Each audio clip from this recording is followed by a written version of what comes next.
Democracia y Educación, por John Dewey. 104. Capítulo 24. Teorías de la moral. 1. Lo interno y lo externo. Puesto que la moralidad concierne a la conducta, todo dualismo que se introduzca entre el espíritu y la actividad tiene que reflejarse en la teoría de la moral. Puesto que las formulaciones de la separación en la teoría filosófica de la moral se utilizan para justificar e idealizar las prácticas empleadas en la educación moral, no estará de más una breve discusión crítica. Constituye un lugar común de la teoría educativa decir que la formación del carácter es un fin general de la instrucción y la disciplina escolar. De aquí que sea importante que nos pongamos en guardia contra una concepción de las relaciones de la inteligencia con el carácter que dificulte la realización del fin y que indaguemos las condiciones que han de reunirse con el objeto de que se pueda actuar satisfactoriamente sobre la finalidad. El primer obstáculo con que nos encontramos es el uso corriente de ideas morales que dividen el curso de la actividad en dos factores opuestos, designados frecuentemente como interno y externo o espiritual y físico. Esta división es la culminación del dualismo de espíritu y mundo, alma y cuerpo, fin y medios, que hemos observado tan a menudo. En lo moral, adopta la forma de una aguda demarcación entre el motivo de la acción y sus consecuencias, y entre el carácter y la conducta. Se considera al motivo y al carácter como algo puramente interno, existente exclusivamente en la conciencia, mientras que se considera a las consecuencias y a la conducta como conexiones al espíritu, refiriéndose simplemente a la conducta a los movimientos que realiza o a los motivos y las consecuencias a lo que ocurre como resultado. Diferentes escuelas identifican la moralidad bien con el estado interno del espíritu, bien con los actos y resultados externos, hallándose separados unos de otros. La acción con un propósito es deliberada, supone un fin conscientemente previsto y un cálculo mental de las consideraciones en pro y en contra. Supone también un estado consciente de anhelo o deseo del fin. La elección deliberada de un fin y de una disposición establecida de deseo exige tiempo. Durante ese tiempo se suspende la acción directa. Una persona que no ha formado su espíritu no sabe qué hacer. Consiguientemente, pospone la acción definida todo lo posible. Su posición puede compararse a la de un hombre tratando de saltar sobre un foso. Si estuviera seguro de lo que podría o no hacer, tendría lugar una actividad definida en alguna dirección. Pero si delibera, está en duda, vacila. Durante el tiempo en que permanece en suspenso una línea única de acción directa, sus actividades están reducidas a aquella redistribución de energías dentro del organismo que le preparan un plan de acción determinado. Mide el foso con sus ojos, se coloca en tensión hasta adquirir un sentimiento de la energía de que dispone. Mira en derredor en busca de otros caminos para atravesarlo y reflexiona sobre la importancia de hacerlo. Todo esto significa una acentuación de la conciencia. Significa una reflexión sobre las actitudes, poderes y deseos propios del individuo. Es evidente, sin embargo, que este surgir de los factores personales en el reconocimiento consciente es una parte de la actividad del todo en su desarrollo temporal. No hay primero un proceso puramente psíquico, seguido abruptamente por otro físico radicalmente diferente. Hay una conducta continua que va desde un estado más incierto, dividido, vacilante, a otro más franco, determinado o completo. La actividad consiste, al comienzo principalmente, en ciertas tensiones y ajustes dentro del organismo. Como estos se hallan coordinados en una actitud unificada, el organismo actúa como un todo. Se emprende algún acto definido. Podemos distinguir, naturalmente, la fase más explícitamente consciente de la actividad continua como mental o psíquica. Pero esto solo identifica lo mental o psíquico para significar el estado indeterminado formativo de una actividad que en su plenitud incluye la producción de energía directa para modificar el ambiente. Nuestros pensamientos, observaciones, deseos y aversiones conscientes son importantes porque representan actividades incipientes, nacientes. Cumplen su destino convirtiéndose más tarde en actos específicos y perceptibles. Y estos reajustes orgánicos incipientes, germinales, son importantes porque constituyen nuestro único escape del dominio de los hábitos rutinarios y los impulsos ciegos. Son actividades que tienen un nuevo sentido en el proceso del desarrollo.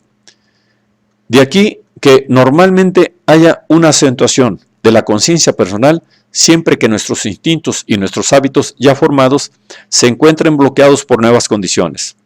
Entonces, volvemos sobre nosotros mismos para reorganizar nuestra propia actitud antes de seguir un curso de acción irreparable.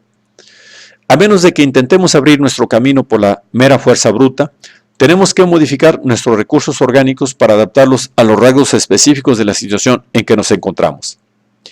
El deliberar y el de ser conscientes que preceden a la acción resuelta son pues el reajuste personal metódico implicado en la actividad en situaciones inciertas.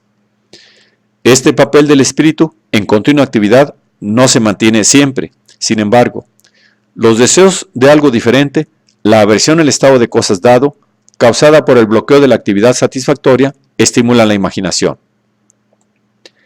La representación de un estado de cosas diferente no siempre actúa para auxiliar a la observación y la recolección inteligentes a encontrar un camino de ida y vuelta.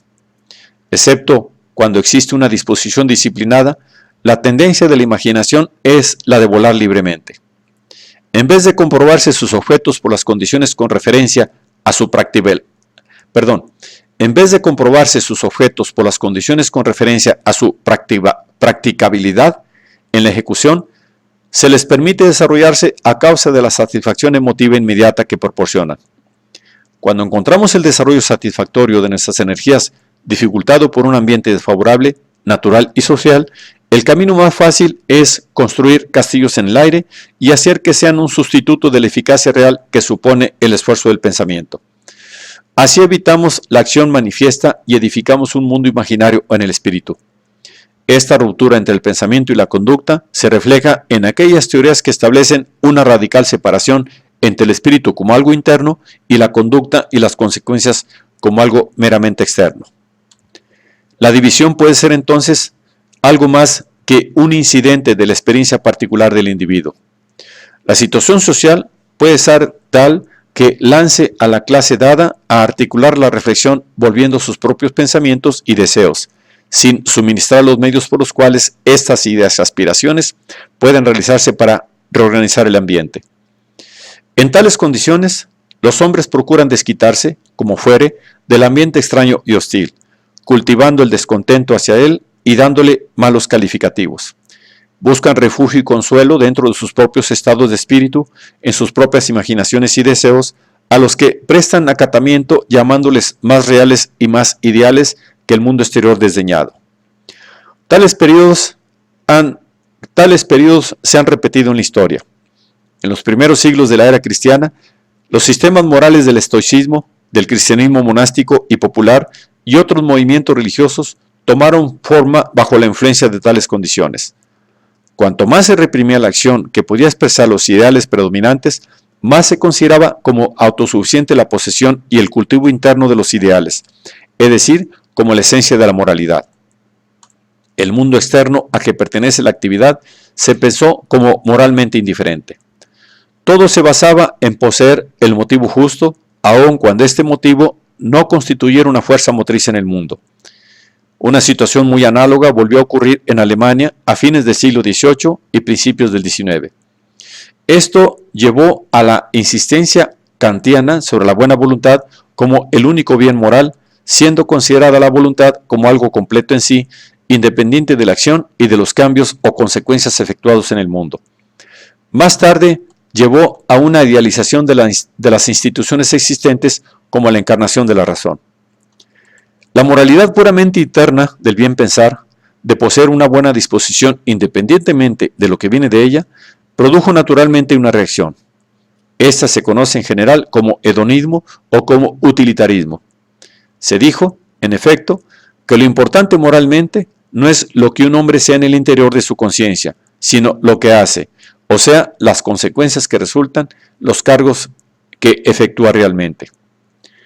La moralidad interna fue atacada como sentimental, arbitraria, dogmática y subjetiva, como dando a los hombres licencia para dignificar y defender todo dogma favorable a su propio interés y a todo capricho de su imaginación, llamándole una intuición o un ideal de conciencia. Los resultados, la conducta, son lo que cuenta, ofrecen la única medida de la moralidad. La moralidad ordinaria, y por tanto la de la sala de clases, tiende probablemente a ser un compromiso inconsciente de ambos puntos de vista. Por una parte, se atiende mucho a ciertos estados sentimentales. El individuo debe pensar bien, y sus intenciones son buenas si posee la clase justa de conciencia emotiva, puede librarse de la responsabilidad por los resultados tales de la conducta, por los resultados totales de su conducta. Pero como por otra parte han de hacerse ciertas cosas para satisfacer las conveniencias y exigencias de los demás y del orden social en general, se pone una gran insistencia sobre el hacer ciertas cosas independientemente de si el individuo pone interés o inteligencia en su hacer. Debe llegar a la marca, tiene que someterse al yugo, tiene que obedecer, tiene que formar hábitos útiles, tiene que aprender el autocontrol, entendiéndose todos estos preceptos de modo que acentúen simplemente la cosa inmediata realizada tangiblemente, independientemente del espíritu, del pensamiento y del deseo en que se hace e independiente, por tanto, de su efecto sobre otras acciones menos evidentes. Es de esperar que la exposición anterior haya elaborado suficientemente el método por el cual se eviten ambos males. Uno de estos, o ambos, tienen que producirse siempre que los individuos, jóvenes o viejos, no puedan dedicarse a una empresa progresivamente acumulada, en condiciones que despierten su interés y requieran su reflexión. Pues solo en tales casos es posible que la disposición del deseo y del pensamiento sea un factor orgánico en la conducta manifiesta y directa. Dada una actividad consecutiva que encarne el propio interés del alumno, en la que ha de obtenerse un resultado definido y en la que no sea suficiente ni el hábito rutinario, ni seguir las direcciones dictadas, ni la improvisación caprichosa, es inevitable la aparición del propósito consciente, del deseo consciente y de la reflexión deliberada.